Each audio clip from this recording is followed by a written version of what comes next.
everybody, welcome to Bilisuma Show right here on YouTube.com. A letter to all Oromo mass organization from Oromo community in Saudi Arabia. This letter is from Oromo community based in Saudi Arabia. The following is a short letter to all Oromo mass organization from the Oromo community in Saudi Arabia. We Oromo in Saudi Arabia thank all those who cared for us and contribute for in such accidental event that occurred in this region. And we thank our fellow Oromos all over the world. Those gave us great support when we called on you for help.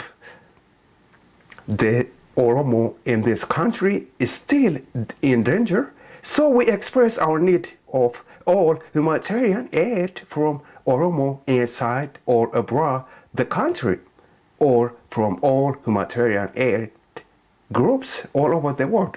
If you want to read this letter from Oromo community based in Saudi Arabia, I will give you the link. Of course, you follow it, you can go read it. And this is Bilisuma's show right here on YouTube.com. Thank you for watching Bilisuma Show. Everybody over there in Saudi Arabia, US, Ethiopia, Kuwait, United Arab Emirates. Thank you so much for watching this channel, Bilisuma TV, right here on YouTube.com. Thank you. Bye-bye.